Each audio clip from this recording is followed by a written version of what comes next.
स्वागत है तुम्हारा उस जादुई दुनिया में।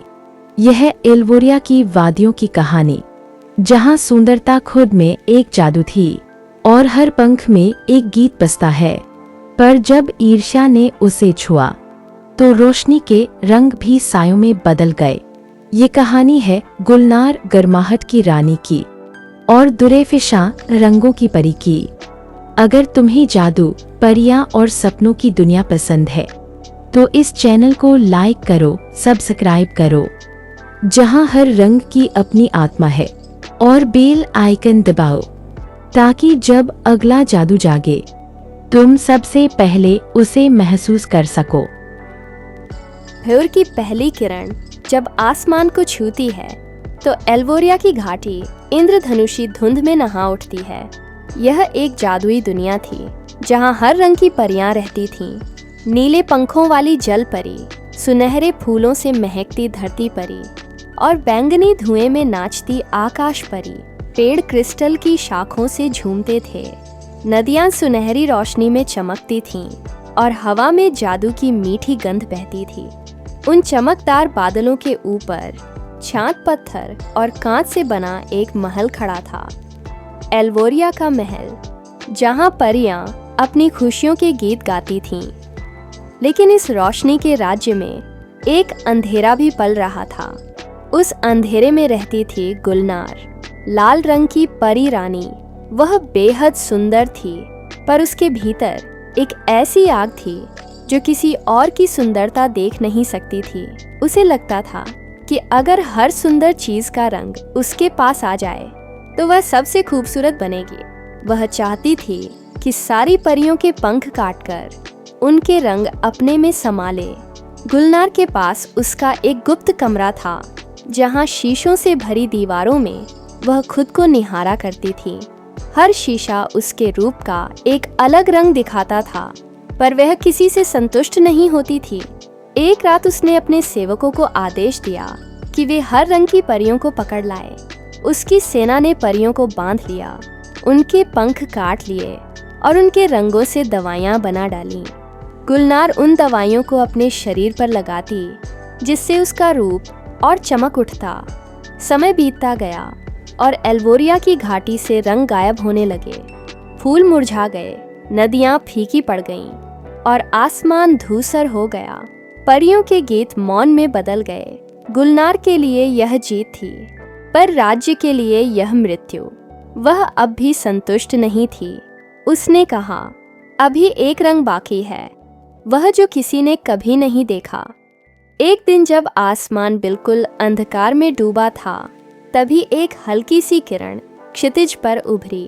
पहले वह एक छोटी सी चमक थी, फिर एक रंगीन लकीर बनी और धीरे धीरे पूरे आकाश में इंद्रधनुष फैल गया।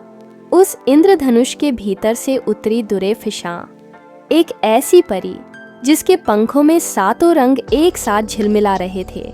वह एल्वोरिया की आखिरी उम्मीद थी। दुरेफिशा के कदम जहां पड़ते, वहां सूखे फूल फिर से खिल जाते, हवा में खुशबू लौट आती और परियों की आंखों में जीवन की चमक लौट आती। जब गुलनार ने पहली बार उसे देखा तो उसके भीतर जलन की आग भड़क उठी। उसने कहा, यह कैसे संभव है? मैंने सब रंग पी लिए, फिर यह नया प्रकाश कहाँ से आया? उसके अंधेरे सेवक बोले, मालकिन, वह इंद्रधनुष की बेटी है। वह रंगों को बांटती है, चुराती नहीं। गुलनार ने क्रोध से कहा, तो मैं उसे सिखाऊंगी कि रंगों को बांटना क्या कीमत मांगता है। उसने लाल धुएं का एक तूफान उठाया जो आसमान तक फैल गया। दुरेफिशा ने महसूस किया कि अंधकार फिर से जाग गया है। वह मुस्कुराई और बोली, रंग डर से नहीं, प्रेम से जन्म लेते हैं। दोनों शक्तियां आमने सामने आ गईं। गुलनार के लाल गाउन की लपटें हवा में जल रही थीं। उसके पीछे छायाओं की सेना उड़ रही थी। दुरेफिशा ने अपने चारों ओर इंद्रधनुषी ढाल फैलाई। नीला जैसे शांति, हरा जैसे उम्मीद, सुनहरा जैसे जीवन। धरती कांप उठी जब उनकी शक्तियां टकराईं। लाल आंधी और रंगों की बौछारें एक साथ मिल गईं। गुलनार चिल्लाई, सारी सुंदरता मेरी होगी। दुरेफिशा ने कहा, सुंदरता बांटने से बढ़ती है, चुराने से नहीं। उनकी टक्कर से एक प्रकाश वृत्त बना जो पूरे राज्य में फैल गया। आसमान लाल हो उठा, नदियां उबलने लगीं और फूल राख में बदल गए। फिर अचानक दुरेफेशा ने अपने पंख फैलाए और गुलनार को रोशनी के घेरे में घेर लिया। उसने कहा, अपने भीतर देखो गुलनार, तुम्हारा दिल भी कभी रंगों से भरा था। उसी क्षण उनके बीच एक दर्पण उभरा जो पानी की तरह चमक रहा था। उसमें चेहरे नहीं, आत्माएं दिख रही थीं। गुलनार ने उसमें खुद को देखा। कभी वह भी उजली थी, कोमल थी, जिसने भोर के रंगों से प्रेम किया था। फिर वह देखती है कि कैसे ईर्ष्या ने उसके हृदय को खा लिया। उसकी आंखों से आंसू बह निकले। उसका चेहरा लाल आग से बदलकर हल्के गुलाब में बदल गया। फिर सफेद पछतावे में वह घुटनों के बल गिर पड़ी। मैं बस सुंदर होना चाहती थी, उसने कहा, पर मैं भूल गई कि जब सुंदरता को बांध लिया जाए तो वह मर जाती है। दुरेफेशा ने उसके कंधे पर हाथ रखा। एक कोमल रोशनी दोनों के बीच बहने लगी, जिसने अंधकार के घावों को भर दिया। आसमान उजला होने लगा, नदियां फिर से चमक उठीं, फूलों ने अपने पंख फैलाए और जिन परियों के पंख काटे गए थे वे लौट आए, पहले से भी अधिक चमकदार। दुरेफेशा मुस्कुराई और बोली, सुंदरता कभी अकेले की नहीं होती। यह एक गीत है जिसे मिलकर गाना चाहिए। गुलनार ने आंखें बंद कीं। उसका लाल गाउन अब गहरे गुलाब के रंग में बदल गया। अब वह जल नहीं रहा था, बल्कि खिला था। उसने झुककर कहा, धन्यवाद कि तुमने मुझे याद दिलाया कि मैं वास्तव में क्या थी। सालों बाद एल्वोरिया फिर से खिल उठा। जहाँ पहले गुलनार का अंधेरा महल था, अब वहाँ एक बगीचा था, रोशनी और रंगों का बगीचा।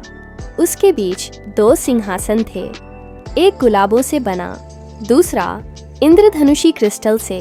गुलनार, जो अब गर्माहट की रक्षक थी, और दुरेफेशा, जो रंगों की संरक्षिका थी, साथ साथ राज्य करती थीं। जब भोर होती तो आसमान में इंद्रधनुष फैल जाता और हवा में एक फुसफुसाहट गूंजती। सच्ची सुंदरता वो नहीं जो तुम छीन लो। और इस तरह एल्वोरिया की वादी ने फिर से सांस ली, गर्माहट और रंगों से भरी हुई। गुलनार ने उस लौ की रखवाली की जो जीवन को ऊष्मा देती थी, और दुरेफेशा ने आसमान को अनंत रंगों से रंग दिया। दोनों ने राज किया शक्ति से नहीं, बल्कि शांति से, क्योंकि असली सुंदरता वो नहीं जो तुम छीन लो, बल्कि वो है जो तुम दूसरों में चमकने दो।